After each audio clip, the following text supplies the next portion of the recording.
E segundo o Midrash, tradição judaica, vai dizer que Penina teve 10 filhos, enquanto Ana, ela não tinha filhos.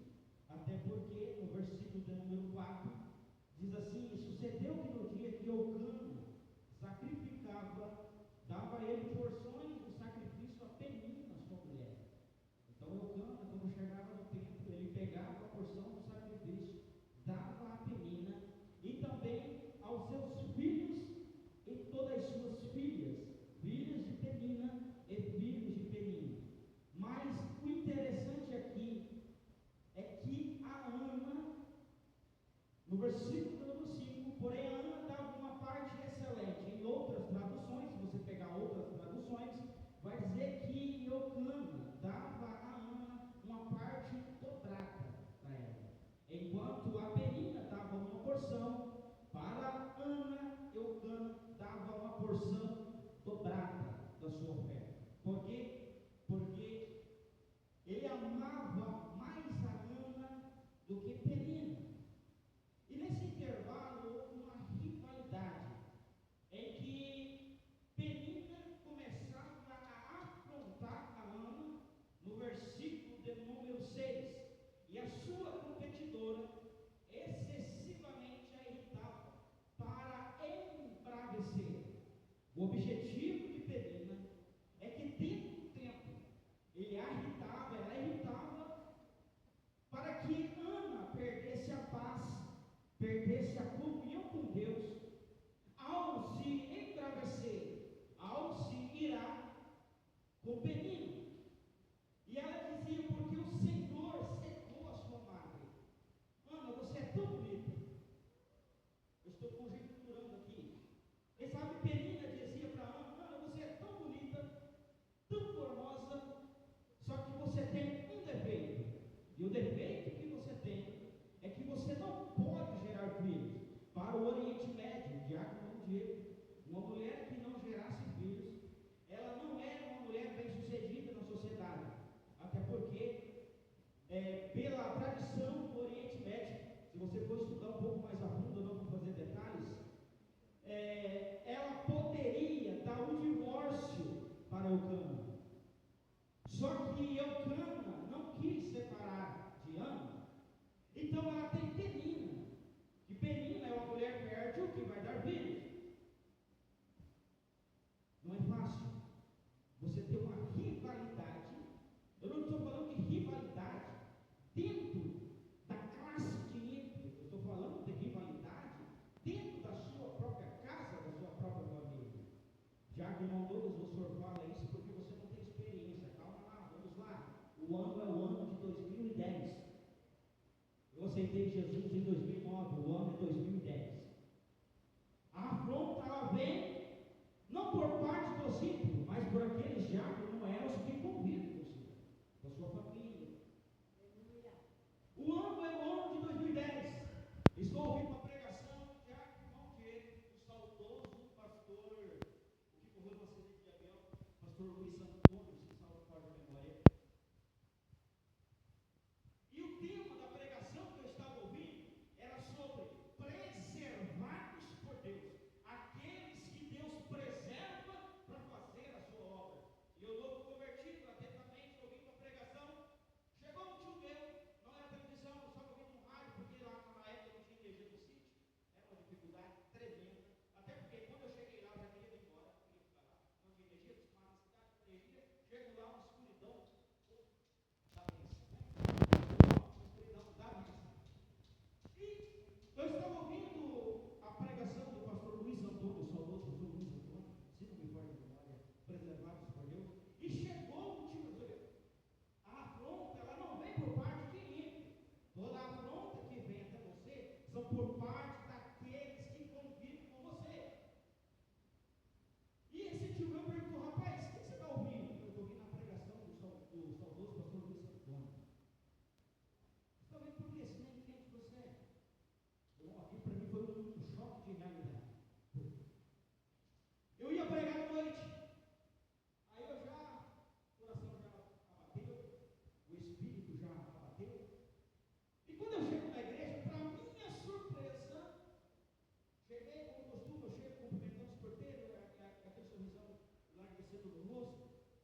pastor leu sobre Isaac em Gênesis 22, Deus me fez voltar 15 anos atrás. E eu preguei sobre o menino Isaac, foi uma pregação abençoada. Tinha um homem que estava no portão, eu não consegui ver ele depois do culto, mas no outro dia encontrei com ele. Ele falou para mim assim: rapaz, eu estava em casa, eu falei assim, eu vou na igreja ouvir uma palavra. E toda a pregação que o senhor falou, Deus falou com você. Mas enquanto ele falava comigo, só eu e Deus sabia como eu estava por dentro. Terminei o culto, fui para casa, no caminho de casa, eu falei: ó, não prego mais não. Estou parando, estou entregando.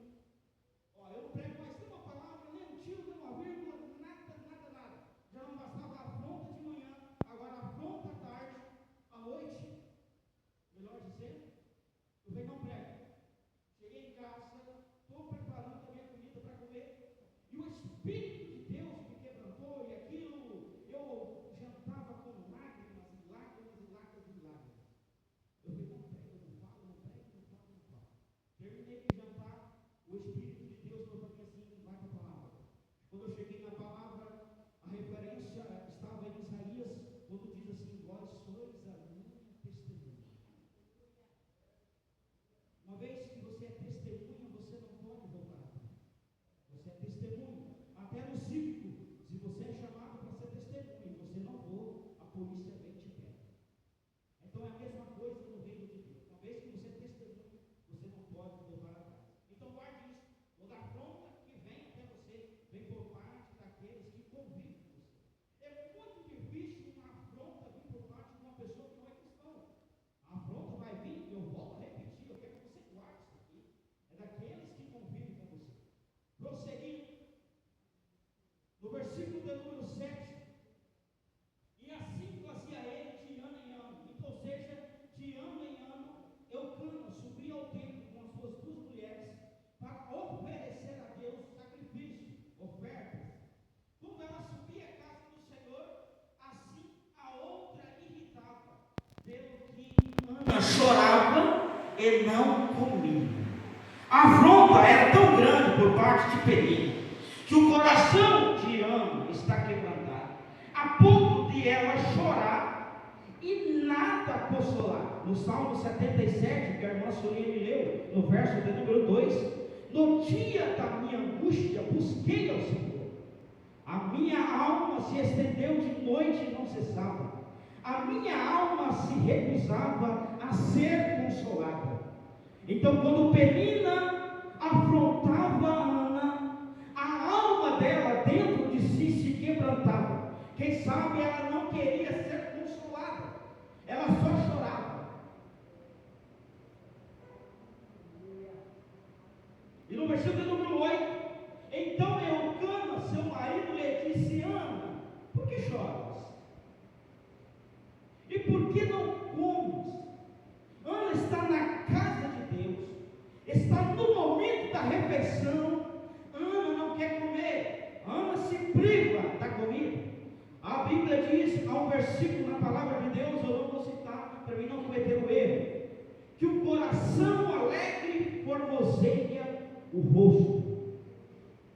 Então Eucana, olhando a situação de Ana, não vê alegria nenhuma aqui. É impossível ver alegria aqui. Há um coração que está totalmente, 100% amargurado, aflito, diante da situação que ela está se passando. Enquanto Penina, Eucana, está se fazendo as suas refeições, a Bíblia diz que Ana se afasta para falar com Deus. No Salmo 34, que o diácono irmão Diego leu, e no versículo, e no verso de número 4, diz assim: busquei ao Senhor, e Ele me respondeu, livrou-me de todos os meus temores. Ana se ausenta de Eucana, se ausenta de Penina, e vai a um lugar só para falar com Deus. Tem situação na sua vida que ninguém te entende, ninguém vai te entender. O pastor Anderson disse domingo que as nossas pregações, os nossos ensinos têm que ser aplicados, e tem até uma Bíblia de estudo de aplicação pessoal. Eu fiz questão de trazer ela nesta noite para fazer aplicações aos nossos corações. E no comentário do pastor que escreveu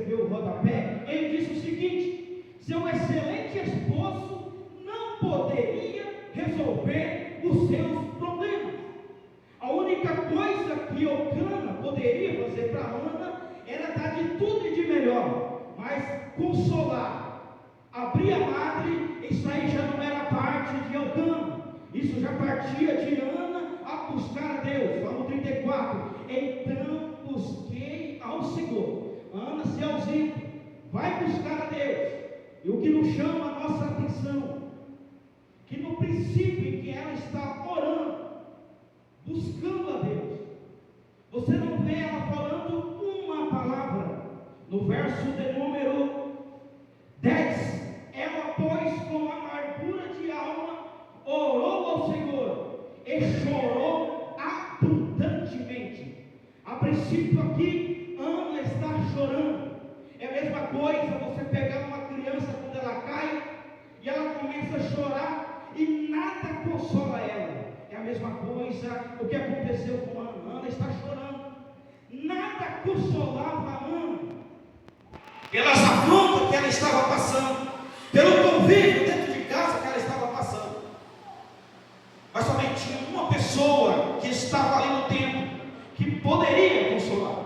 E quando você vai para o dicionário, amargura é um substantivo feminino, que é tristeza ou angústia, aflição, amargura nos dias difíceis. Amargura também é um sentimento terrível, originado a partir da sensação de tristeza. O coração de Ana estava triste. Nada que o seu marido fizesse para ela consolaria ela. Entenda aqui, senhores, aos homens aqui, vai ter momento que você não vai entender o que está passando no coração da sua esposa. As mulheres, as irmãs que me ouvem, vai ter momento que você vai olhar para o seu marido e você não vai saber o que se passa na cabeça e no coração dele. E até porque às vezes ele se reprime de falar alguma coisa contigo, até porque para não te machucar o seu coração. Mas daí, como nós temos um velho ditado que homem que é homem não chora, e eu ouvi isso muito do meu pai: homem que é homem não chora. Às vezes nós homens não choramos perto da esposa, para não se tenhamos, diabo não é como fraco, mas nós partimos para um lugar secreto, assim como Ana foi, e lá Ana chorou amargamente.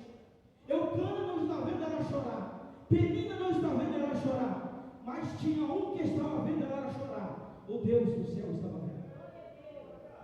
O Deus do céu estava vendo. Vocês lembram que Jesus disse na oração aos seus discípulos: quando vocês forem orar, entra dentro do teu quarto, fecha a porta, e o teu pai que está em oculto ouvirá a sua oração, e vocês orareis assim: Pai nosso que estais no céu, santificado seja o teu nome, venha a nós o vosso reino, seja feita a tua vontade, assim na terra como no céu.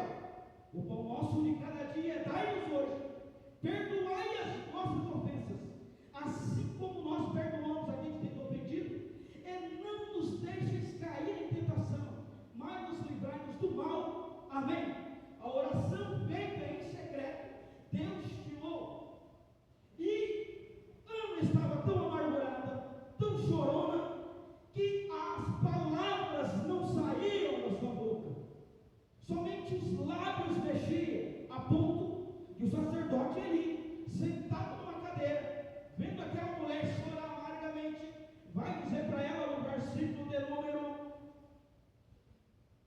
14: e disse-lhe: até quando estarás tu embriagada? Aparta de ti o teu vinho.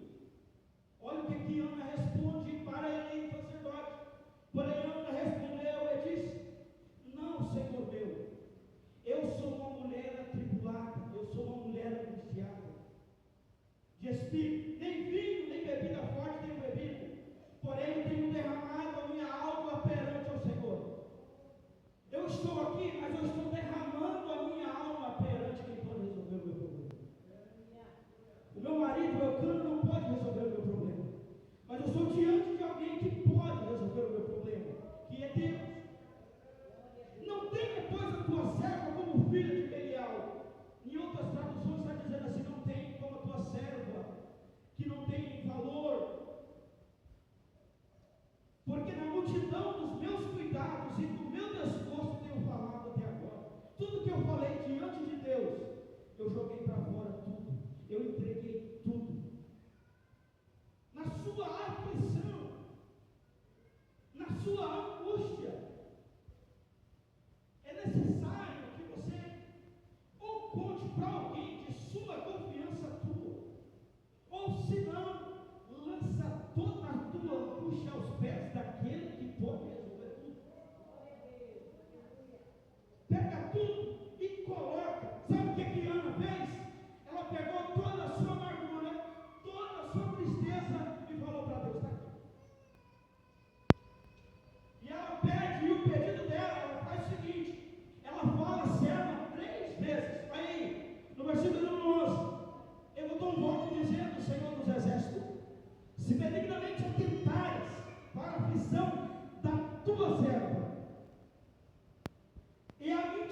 lembrares, e a tua serva te não esqueceres, mas a tua serva te deres o filho varão, ao Senhor o darei por os dias da sua vida, e sobre a sua cabeça não passará navalha.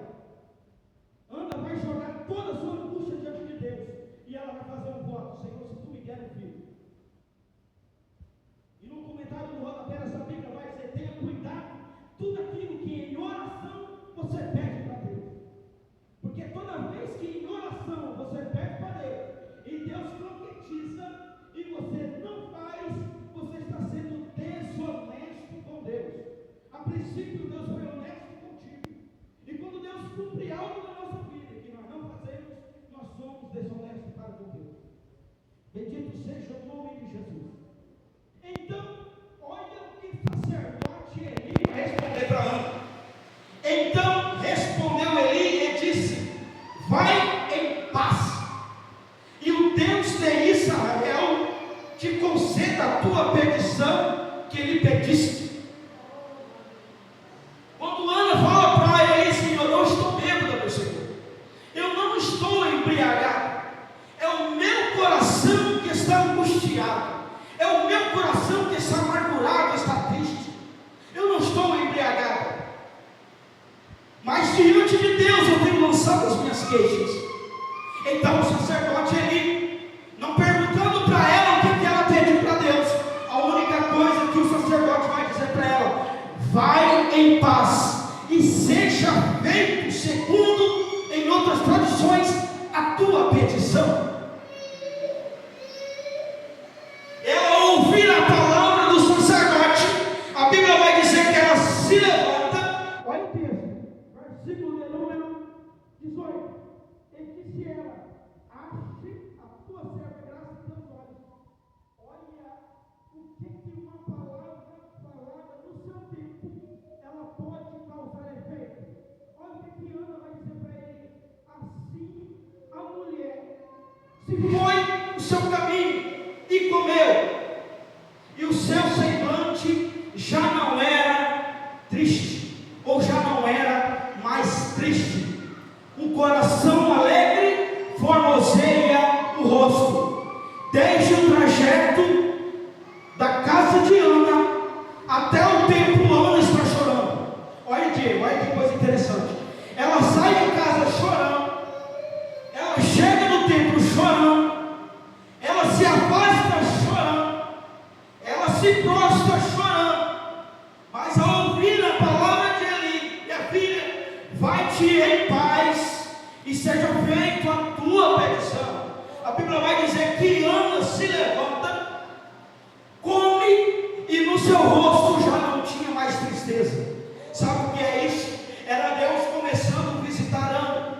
Ana volta para casa, o marido vai conhecer ela, e Deus, a Bíblia vai dizer que Deus lembra de Ana e dá a ela um filho varão. E vocês sabem que depois de Samuel, quantos filhos que Ana teve? Que se arrisca a dizer?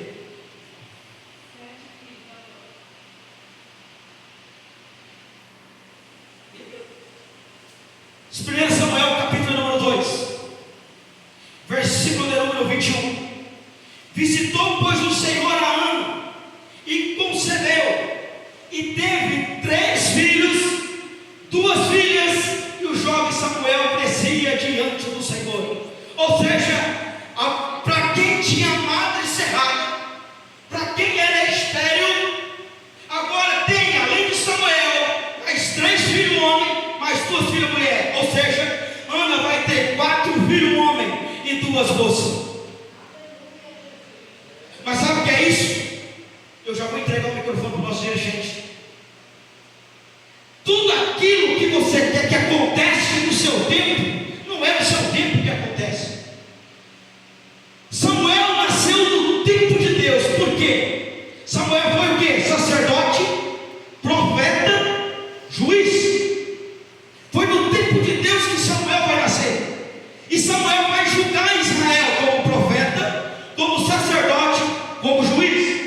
Entenda uma coisa aqui, Ana, depois desse voto que ela fez com Deus, ela teve mais 5 filhos. Com com Samuel 6. Entenda uma coisa: o teu propósito, o teu tempo não é o tempo de Deus. No tempo de Deus, tudo se vai concretizando. Fica tranquilo. Se nada está acontecendo no teu tempo, é porque no teu tempo Deus não quer que aconteça nada. Mas no tempo de Deus vai dar tudo certo, de acordo com Deus.